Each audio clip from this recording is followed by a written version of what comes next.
Hey, thanks for tuning in to 4722 Dominique. I really don't have a topic today. I really, don't have anything specific that I wanted to say. It's just so much on my mind to I just thought about grabbing the webcam and just kind of just chit chatting away.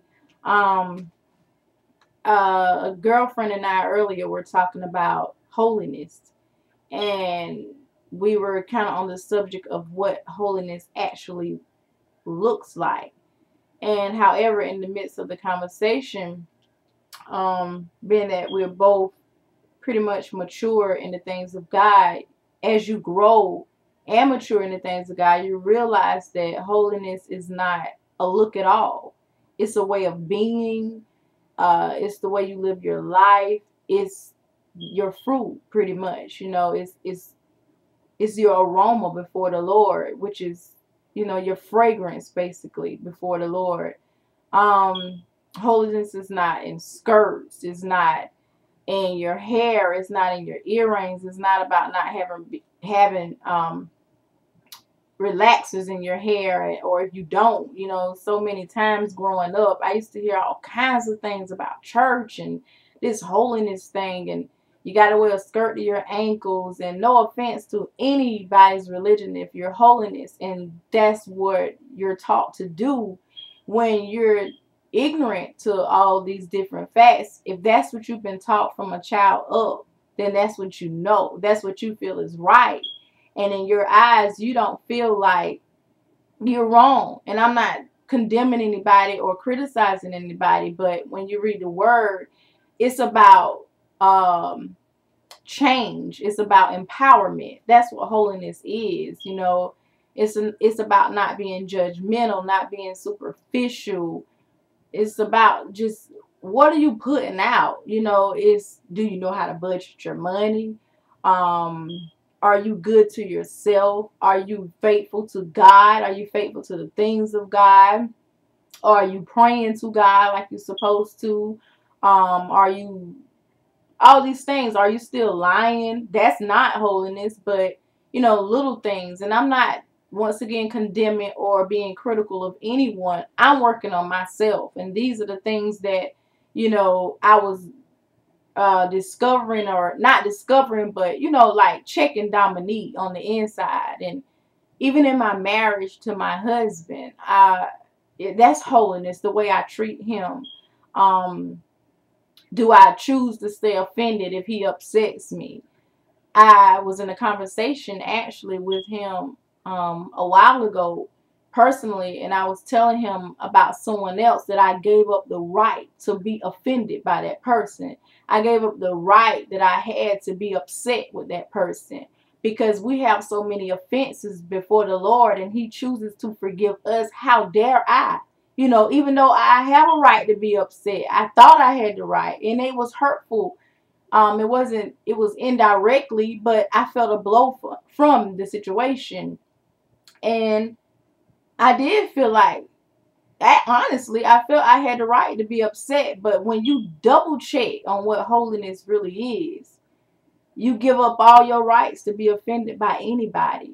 Because look what we do on a daily basis towards God, and he forgive us over and over again. His compassion is so huge we can't even fathom it. You can't even comprehend.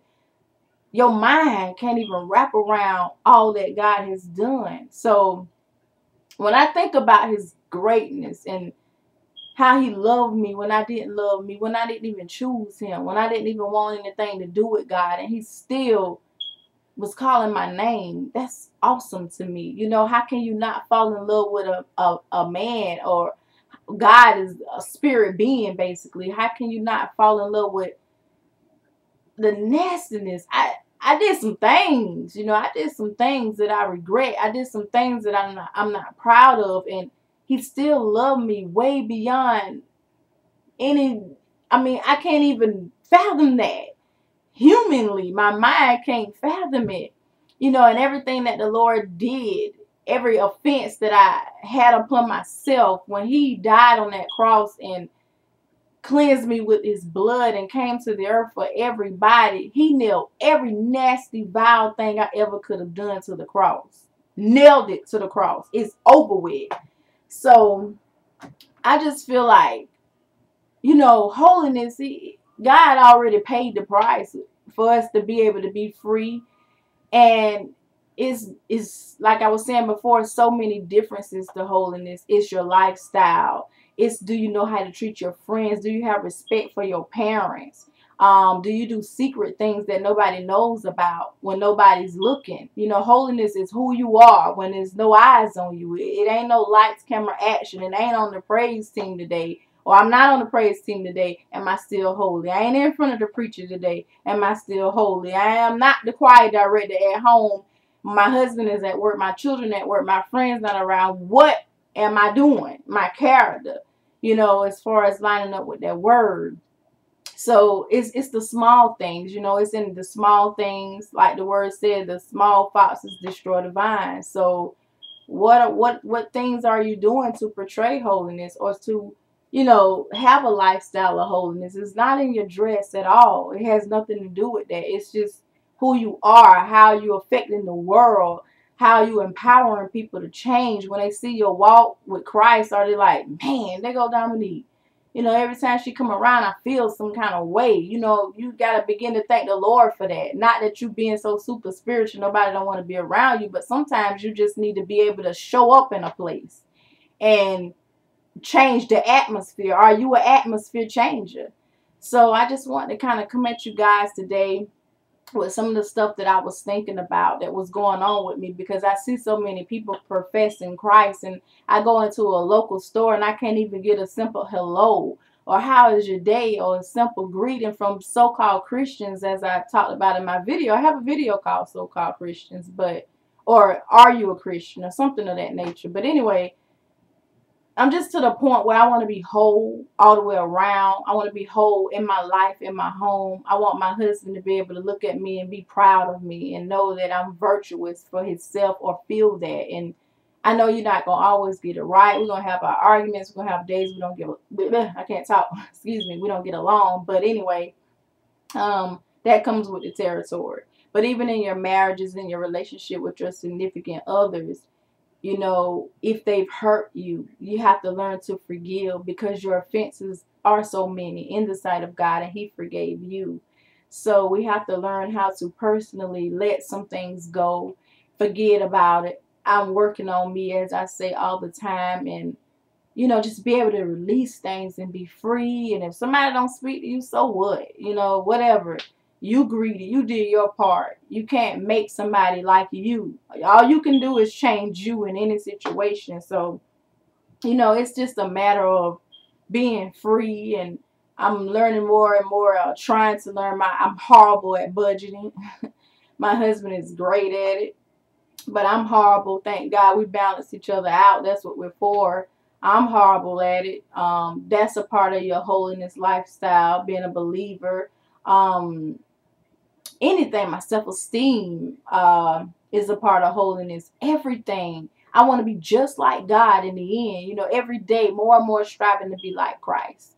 From my attitude, my personality, from all the fruits of the Spirit: love, joy, peace, long suffering, your patience, everything with my children. I want my kids to be proud to call me mama. Mama might fuss, mama might say, God, they get on my nerve, but still, at the end of the day, mama is a woman of God. Mama gonna pray. When I pray, something happens. I want my kids to feel that way. Can you pray for my friends? And me teaching them how to pray, starting at home. Holiness starts at home first. Love starts at home first. But anyway, give me your views. I know I probably won't get a lot of response to this, because, hey, we talking about holiness. That ain't something somebody want to just hear all the time. But, not badgering anybody, because God is a God of love, and so am I. But we have to be honest with ourselves and work on these things privately before they manifest publicly. And sometimes we have it twisted. We try to do that thing public first, and you ain't did nothing private, and in the end you're gonna look like a fool. That's what's gonna happen to you. So you cannot have a public praise if you don't have a private one first. That's just my motto. You know, I got to keep my house clean. I got to keep my hygiene right. You know, it's not all in your looks and everything, but you want to be decent. How you going to draw people to Christ if you jacked up, you toe up, you don't brush your teeth, you don't comb your hair, your breath don't smell that good? Nobody want to talk to you like that. You know, it's just little stuff. You reach them where they are, then you nurture them with the word. The word says, with love and kindness have I drawn thee. So you reach people where they at. Don't try to preach to them first. Befriend them, love on them, and then they're going to want that thing that you got because it feels so good. So you guys just be blessed. You know, rate, comment, subscribe in the top box. Let me know what you're thinking about below. Comment. If you don't want to, you just want to take the time to listen, that's fine. But I do appreciate you guys. I love you guys. I thank you for the support thus far on YouTube. I really do. To all my YouTube friends and subscribers, thank you. Thank you so much. I appreciate it. To all my family, my sisters, my brother, you know, everybody, just thank you. And I just want to say that I love you from the bottom of my heart. I love you. And thank you so much to all my girlfriends, and you guys know who you are. So be blessed. Continue to pray for me as I pray for you. And peace and blessings to you all. Thanks for watching. All right. Bye-bye.